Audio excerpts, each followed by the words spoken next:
इतने भी ये भौंकने वाले कुत्ते हैं ना, क्योंकि इनका काम सिर्फ भौंकना होता है, ये कुछ कर नहीं पाए। बेवकूफ़ी का या चूतियापा का सबसे बड़ा लेवल है। एक बहुत बढ़िया तरीके का नशा ये लोग करते हैं। ये कर रहे थे ना 7-6 महीने से, ये लोग भागा दौड़ी कर रहे थे, क्या उखाड़ रहे थे ये चमन चूतिए हैं। उन तमाम लोगों को मैं निवेदन करता हूं कृपया काम पे फोकस करें। और भारतीय जनता पार्टी का इतना बड़ा ताकतवर IT सेल मेरा कुछ नहीं उखाड़ पाया, तो तुम लोग अभी चिल्लर हो बेटा। तो अपने औकात में रहो और जहाँ खेल सकते हो, जहाँ खेलना है वहाँ जाके खेलो। विनय दुबे से मत उलझो। वो विनय दुबे का नाम लेके वीडियो ना बनाए तो कुत्ता ना पूछे उनको। इसके अंदर 22 मुकदमे दर्ज हैं। उसकी तारीखों पे जाता हूँ।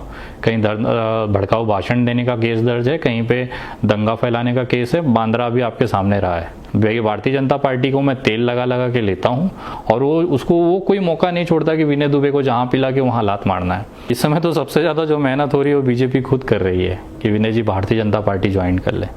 तो उनको तमाम लोगों को हर बार वो आते हैं, मैं उनके मूत्रदान कर देता हूँ अपनी तरफ से। मुझे कहीं जाना है तो मेरी मर्जी है। मैं किसी बाप का नौकर नहीं हूँ, ना किसी के लिए काम करता हूँ, ना किसी का मैं दलाल हूँ, ना किसी के मुझे ज़रूरत है ये सब सारी चीज़ें करने के लिए। बोले ना ब्राह्मण समाज, यही ब्राह्मण समाज उत्तर प्रदेश का गालियाँ देता था विनय दुबे को कि साले तू ब्राह्मण नहीं है, मुस्लिम की औलाद है, मुस्लिम का बीज है। इस तरह के मामले लीगल तरीके से होते हैं कोर्ट के अंदर, तो कहीं ना कहीं जिस तरह से देरी हो रही थी उसको रोकने के लिए या उसको जो समय है उसको कम करने के लिए मेरा प्रयास हमेशा था। मैं भले कोर्ट के केस के अंदर को मतलब जहाँ पे सुनवाई होती है वहाँ नहीं बैठ सकता था, क्योंकि उनका परिवार सहयोग नहीं करता था। और जब तक इस केस में एप्लीकेंट की साइन न लगे कोई भी बाहरी व्यक्ति उस केस में इन्वॉल्व नहीं हो सकता है। तो ये पहले से ही इनके परिवार की तरफ से ये नेगेटिविटी थी कि विनय दुबे को इस केस में नहीं लेना है, ऑफिशियल तौर पे लीगल ऑन पेपर नहीं लेना है। ये आप बाहर से क्या कर सकते हैं करिए। तो जो मैं बाहर से कर सकता था वो मैंने किया। पिछली बार जब वो गए थे सुप्रीम कोर्ट, तो उसके बाद वहाँ पे उनको इलाहाबाद भेज दिया गया था, ये कहते हुए कि आपको इलाहाबाद में यहाँ जल्दी न्याय मिल जाएगा, हमारे यहाँ वर्कलोड है, हम इस पर ज़्यादा समय लेंगे, लेकिन इलाहाबाद कोर्ट जल्दी लेगा। बट ये करते करते 6 महीने बीत गए।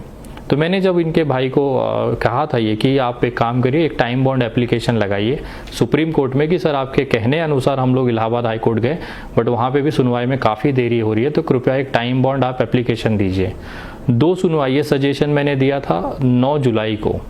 उसके बाद 2 सुनवाइयाँ हुई लेकिन उस पर कोई फैसला नहीं आ पाया। आखिर में डॉक्टर कफील का जो परिवार है 30 जुलाई को सुप्रीम कोर्ट जाता है, एक एप्लीकेशन लगाता है कि इस मामले पे जल्दी निपटारा करने के लिए supreme court Allahabad high court को आदेशित करें। और उसमें फिर 5 तारीख को वो एप्लीकेशन मंजूर होती है।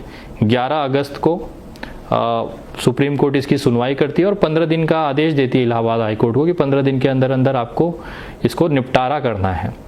तो कहीं ना कहीं एक कोशिश थी मेरी, वो कहीं ना कहीं इस मामले में सफल हुई है। और रही बात इलाहाबाद हाई कोर्ट की, तो वहाँ पे भी भले मैं कोर्ट के अंदर या परिसर में ना रहता हूँ, लेकिन बाहरी तौर पे जो मैं कर सकता था, जिसमें मैं एक तरह से आप लोगों का आशीर्वाद है, ऊपर वाले ने एक क्या बोलते हैं एक आशीर्वाद दिया हुआ है, तो उसका मैं इस्तेमाल करता था। और कहीं ना कहीं कोर्ट के बाहर रह के जो चीज़ें 3 महीना 4 महीना लेनी है उसको एक 15 दिन में निपटाया है। लोगों का लगातार ये आरोप है, आप एक तरफ से कह रहे हैं कि लोगों का आशीर्वाद है, दुआ है, लेकिन वही लोग सोशल मीडिया पे ये ट्रेंड चला रहे हैं कि आप जो है आपकी जजों के साथ उठक बैठक चल रही है, उनके साथ खाना पीना चल रहा है, उसके बाद आपने बैकडोर तरीके से या अन्य तरीके से जो भी उनका तरीका हो उस लिहाजे से आपने छुड़ाया है। देखिए, जजों से दोस्ती रखना गुनाह है क्या? उनके साथ डिनर करना गलत है क्या? वो भी एक इंसान है, भले वो कुर्सी पे होते हैं तो जज होते हैं, लेकिन बाहरी तौर पे वो भी एक इंसान है। मेरे अच्छे मित्र हैं, लगभग देश में ऐसा हर मुख्य जो कनेक्टिविटी है वो मेरी है, क्योंकि मैं इस फील्ड से हूँ, मुझे उनकी ज़रूरत पड़ती है, सुझाव लेने पड़ते हैं। कानूनी जो विशेषज्ञ हैं वो जज हैं, तो एक अच्छा सुझाव वो लीगल देते हैं कि विनय ये करो तो तुम सेफ हो, इससे ये निपटारा हो जाएगा, ये शॉर्टकट है, इससे आप जाइए। तो कहीं ना कहीं एक मित्रता है मेरी। इलाहाबाद में जब जाता था तो जस्टिस साहब के घर पर रुकता था, और आपको शायद आइडिया होगा उस चीज़ का। तो एक हमारे व्यक्तिगत संबंध है। एक राजनीतिक और सोशली एक अलग चीज होती है और एक व्यक्तिगत अलग होती है। तो मैं रुकता था, डिनर करते थे, कोई दिक्कत नहीं है उसमें। पिछले 1 महीने में 20 दिन जो है आप दिल्ली और इलाहाबाद के बीच में स्थित हैं, रहे हैं, कभी दिल्ली तो कभी इलाहाबाद। क्या इस 20 दिन में ही षड्यंत्र ऐसा रचा गया ताकि डॉक्टर कफील खान को बाहर लाया जाए? और फिर एक कहा जा रहा है कि ये बिल्कुल जो है राजनीति के अलग देखा जा रहा है, योगी सरकार को खतरा है इससे। कई लोग ये भी कह रहे हैं कि योगी सरकार गिरने वाली है, डॉक्टर कफील को बाहर निकलते, सोशल मीडिया पे है। देखिए, सरकार गिरेगी नहीं गिरेगी उसके तो मैं कोई भविष्यवाणी नहीं कर सकता। मैं कोई पंडित या ये नहीं हूँ कि मैं इसकी भविष्यवाणी कर दूं। रही बात, मैंने जो उद्देश्य उठाया था, मैंने जो संकल्प लिया था डॉक्टर कफील खान को आज़ाद कराने के लिए, तो पिछले 1 महीने से जब मुझे लगा कि इनका परिवार कोऑपरेट नहीं कर रहा है, तो मुझे लगा कि मेरे को कहीं ना कहीं साम दाम दंड भेद सारी चीज़ें इस्तेमाल करनी पड़ेगी। क्योंकि जब परिवार साथ में नहीं, लेकिन लोग मुझसे अपेक्षा लगाए हुए थे कि विनय जी ने केस लिया, इलाहाबाद जा रहे हैं, दिल्ली जा रहे हैं, तो रिजल्ट कहाँ है। तो कहीं ना कहीं मेरी एक जो सम्मान था वो दाव पे लगी हुई थी। तो उसे बचाने के लिए मैं जो कर सकता था मैंने किया, चाहे सुप्रीम कोर्ट हो, चाहे इलाहाबाद हाई कोर्ट हो। मुझे मेरे जो भी सोर्सेस थे, मेरी जो भी लीगल टीम थी, जो भी मैं कर सकता था इस केस में, वो मैंने सारे संबंधों का, सारे एक तरह से जो भी मेरे रिलेशंस हैं, जो मेरी ताकत है, मैंने इस्तेमाल की इस केस में, और रिजल्ट आप लोगों के सामने है। कहीं आप मुस्लिम वोट बैंक को तो नहीं हथियाने की लगातार कोशिश कर रहे हैं, क्योंकि संजीव भट्ट भी जेल में है और तमाम वो जामिया के जो स्टूडेंट हैं, प्रोटेस्टर्स हैं, वो भी जेल में, उसके लिए भी तो आवाज उठाइए। देखिए, मैंने जब सफूरा जरगर बहन अंदर थी तभी मैं उनके साथ में लगा हुआ था। बहुत सारे लोग कहते थे विनय जी इस पे कब आएगा रिजल्ट, मैंने उनको सांत्वना देता था। आप मेरी पिछली वीडियोस देखेंगे, सफूरा जरगर के लिए था, मैंने उनको कहा था कि 5 से 7 दिन के अंदर अंदर वो आ जाएंगी, और लास्ट में वही हुआ। उनको फिर रिलीज कराएगा, चाहे जैसे भी हुआ हो, वो मैं ऑन कैमरा आपको नहीं ज़्यादा डिटेल कर सकता। देखिए, उसमें मेरा ज़्यादा रोल नहीं था, लेकिन डॉक्टर कफील खान का जो केस था, ये मेरा व्यक्तिगत सम्मान की बात थी, और जहाँ मेरा सम्मान है तो मैं नहीं देखता कि डॉक्टर कफील का परिवार साथ दे रहा है नहीं दे रहा है। मुझे जो लगता था, आज मैं आपके चैनल के माध्यम से चीज़ें नहीं ओपन कर सकता। कहीं ना कहीं व्यक्तिगत संबंध होते हैं, पॉलिटिकली हो, चाहे वो ग्राउंड लेवल पे हो, चाहे जुडिशरी हो। तो मैंने लोग जो लगातार कह रहे हैं मुस्लिम वोट बैंक के ऊपर आप हावी होते जा रहे हैं, उनको एक तरफ लाने की कोशिश। कौन सा मैं जाके सर गोरखपुर में मुझे चुनाव लड़ना है? गोरखपुर मेरा घर नहीं है, मैं रहता मुंबई हूँ। एक पैतृक गांव है, थोड़ी सी खेती है, वहाँ पे हमेशा मतलब साल में एक बार आना है, खेती देखना है। कौन सा मैं अपना वोट बैंक बना लूँगा? और डॉक्टर कफील खान का मुंबई क्या लेना देना है? और ऐसी कौन सी कॉन्स्टिट्यूंसी है जहाँ पे मैं जाके उम्मीदवारी ले सकता हूँ, या वहाँ पे मुझे चुनाव लड़ना है? अगर मुझे चुनाव लड़ना होता तो मैं अपने कॉन्स्टिट्यूंसी, अपने विधानसभा, अपने लोकसभा में मेहनत करता। मैं मुंबई छोड़ के इलाहाबाद, बनारस इलाहाबाद, दिल्ली क्यों कर रहा होता?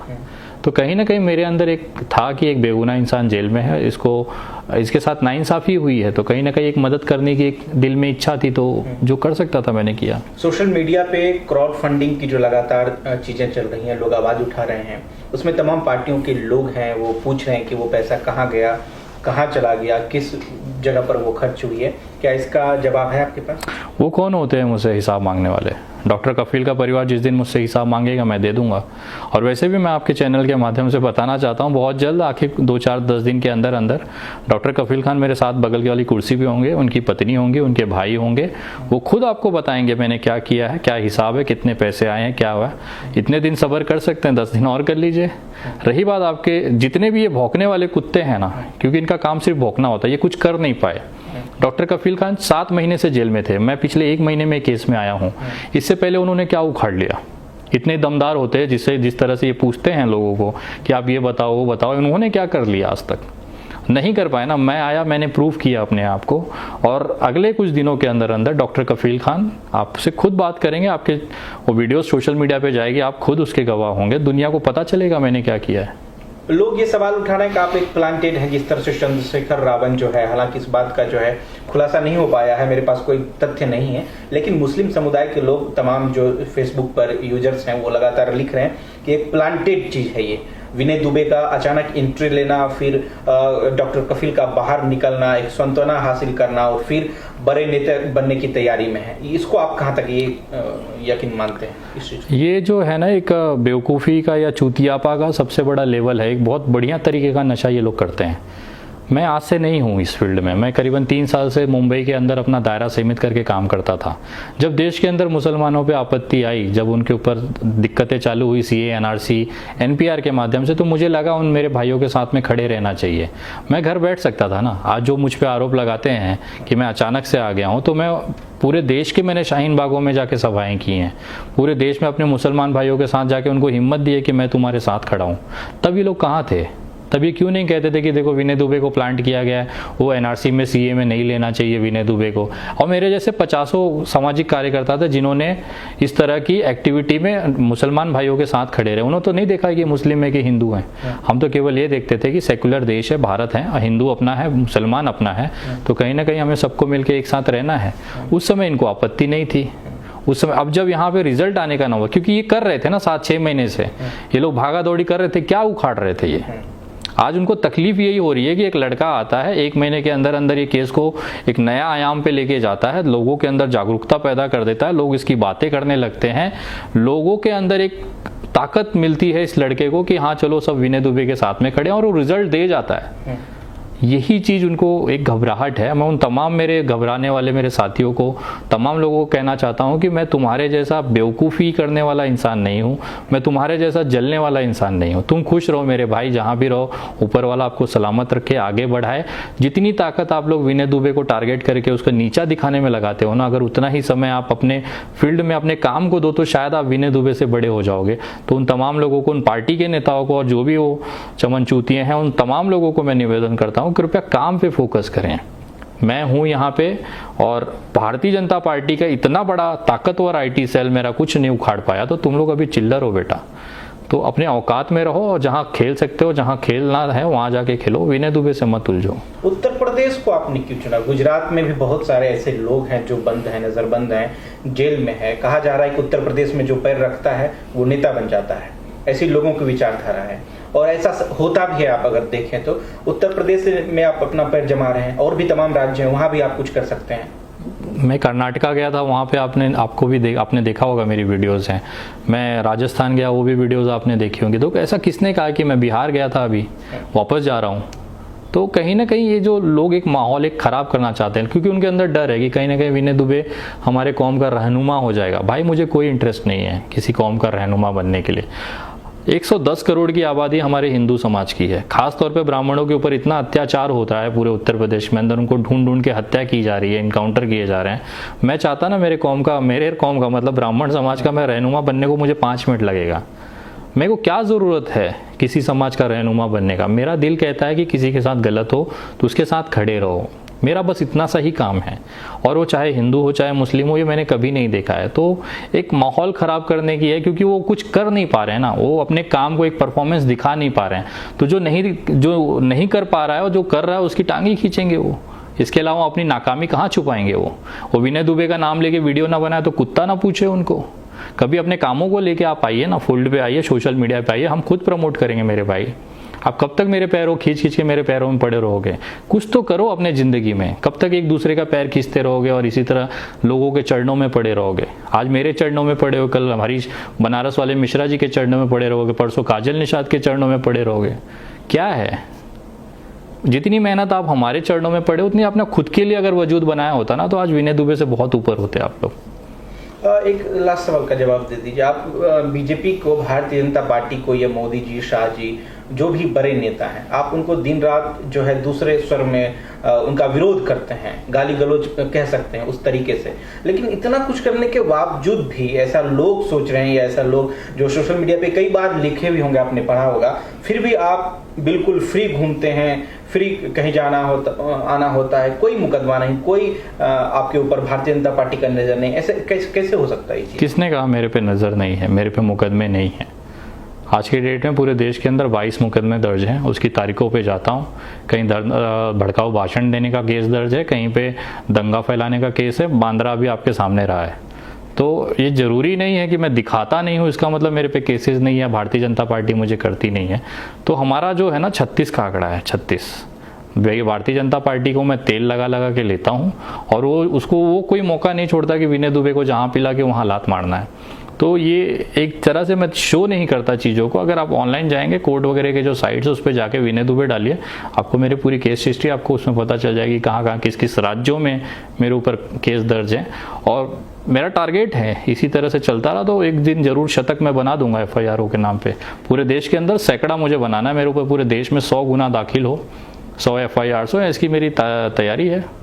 तमाम पार्टियां ये भी कह रही हैं कि आपको बिहार आने के लिए जो है न्योता दे हैं कि आप बिहार आइए। वो कौन सी पार्टियां हैं, मैं जानना चाहता हूं, और दर्शक जो है वो जानना चाहते हैं कि आपको बिहार बुलाने की कोशिश कर रहे हैं कि बीजेपी के खिलाफ। इस समय तो सबसे ज़्यादा जो मेहनत हो रही है वो बीजेपी खुद कर रही है कि विनय जी भारतीय जनता पार्टी ज्वाइन कर लें।